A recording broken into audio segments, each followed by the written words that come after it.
Jadi ternyata kebanyakan di antara para pemuda itu cara untuk mengenali sosok itu dengan cara pacaran. Insya Allah loh ya. Cara untuk mengenali sosok itu adalah dengan cara pacaran. Pandangan anak muda sekarang itu yang beda banget gitu. Sampai kemudian kita lupa ada banyak cara dalam Islam itu sehingga Islam itu sebenarnya nggak menjadikan kita bingung gitu. Mungkin sebagian di antara teman-teman kita atau kemarin saya pernah bahas juga di TikTok itu kan di Islam ngelarang kita namanya pacaran gitu kan, ngelarang kita tentang interaksi dengan lawan jenis. Ternyata itu kan butuh gitu, ternyata kan itu kan penting bagi kita bagian untuk memahami situasi dan kondisi daripada calon pasangan kita. Oh masya Allah lah ya, jawaban daripada orang-orang yang mereka nggak ngerti tahap-tahapan terbaik dalam Islam. Berapa banyak orang yang kemudian dipertemukan oleh Allah Subhanahu wa taala dalam keadaan dia tidak pernah pacaran. Banyak. Saya salah satunya. Kan. Saya nggak pernah. Wallahi, saya tukeran WhatsApp itu setelah 4 hari menikah. Saya fallback kan itu setelah beberapa hari menikah. Nggak langsung fallback gitu. Jadi sampai kemudian saya tuh nggak pernah tahu pacaran yang awalnya gitu sampai kemudian itu buktinya bisa kita menikah gitu. Jadi ternyata pandangan orang yang mengatakan kalau kita pengen menikah mesti jalurnya itu pacaran dulu untuk memahami pasangan kita, ternyata itu salah. Itu salah.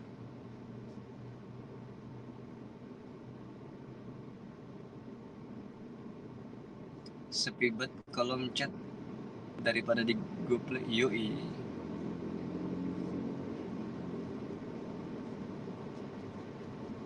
Kata gila. Oh. Kayak di sini bisa nanya puas nih. Insyaallah lah ya. Alhamdulillah ini kayaknya Bang Rian, Bang Aris Prabowo ini rajin betul ikutin kita nih. Semoga Allah merahmati antum semua ya Allah. Amin. Itulah ucapan-ucapan yang katanya itu gimana sih kita cara memahami wanita. Oh, antum kenal itu, antum mesti kenal ada ulama. Allah, siapa namanya? Imam Husaini, bukan. Ya Allah, Imam Nawawi gitu ya. Insya Allah saya lupa banget. Sampai kalau dia ditanya, dia nggak pernah pacaran, enggak pernah apa segala macam, enggak pernah khalwat, enggak. Tapi ketika ditanya tentang wanita, wah itu sampai ngejabarin dalam-dalam dia tahu. Ya ternyata Allah itu banyak cara memahami kita tentang wanita. Sama, wanita untuk memahami pria juga sama. Ingat, poin pertama ini untuk laki-laki ya, untuk teman-teman yang nonton di sini laki-laki, tungkahul azwaja li arba'in gitu. Nikahilah perempuan itu gara-gara 4 hal. Sama nanti perempuan itu nikahilah laki-laki gara-gara 4 hal. Tungkahul azwaja li arba'in. Jadi ini kayak Nabi Hurairah radhiyallahu anhu anna Nabi sallallahu alaihi wasallam hadis Rasulullah tungkahul mar'ah li arba'in gitu. Jadi kamu nikahi perempuan itu karena 4 hal. Hal pertama yang perlu kita dilihat daripada wanita itu adalah tentang garis hartanya. Karena daripada harta inilah yang nantinya membantu kita sebagai laki-laki untuk menguatkan ibadah kita di jalan dakwah. Sebagaimana Rasulullah SAW menikah dengan Khadijah, diantaranya adalah karena malun, gara-gara hartanya. Itulah yang menopang akhirnya bisa menguatkan cara Rasulullah SAW untuk menyampaikan dakwahnya. Yang pertama adalah dengan hartanya. Perhatikan hartanya. Kalau hartanya sudah ada, lanjut ke yang kedua adalah tentang garis keturunannya. Wah siapa sih yang nggak pengen? Mungkin ada sih, bukan siapa yang nggak pengen. Mungkin ada orang yang bahasanya itu child free gitu, child free ya. Kalau kita baru-baru kerame ini terakhir. Ternyata ada orang yang ketika pengen menikah itu bukan karena garis keturunan, bukan. Ternyata dia pengen nikah itu nggak tahu saya tujuan nikah untuk apa gitu ya. Bukankah kebanyakan orang menikah itu pengen memperbaiki keturunan? Bukankah kebanyakan orang menikah itu pengen memperbanyak keturunan yang soleh-soleh gitu? Ternyata ada orang atau manusia yang kayak dia itu setelah menikah nggak nyari keturunan. Semoga kita tidak termasuk daripada orang-orang seperti itu. Yang kedua adalah ketika kita melihat perempuan itu dari garis keturunannya. Kalau biasanya kebanyakan yang mengatakan itu kalau darilah orang tuanya itu banyak anaknya, maka kemungkinan calon daripada yang kita nikahi itu subur nantinya gitu. Jadi kalau emaknya punya 5 anak, insya Allah anak ini juga bisa menghasilkan banyak anak-anak soleh-solehan nantinya.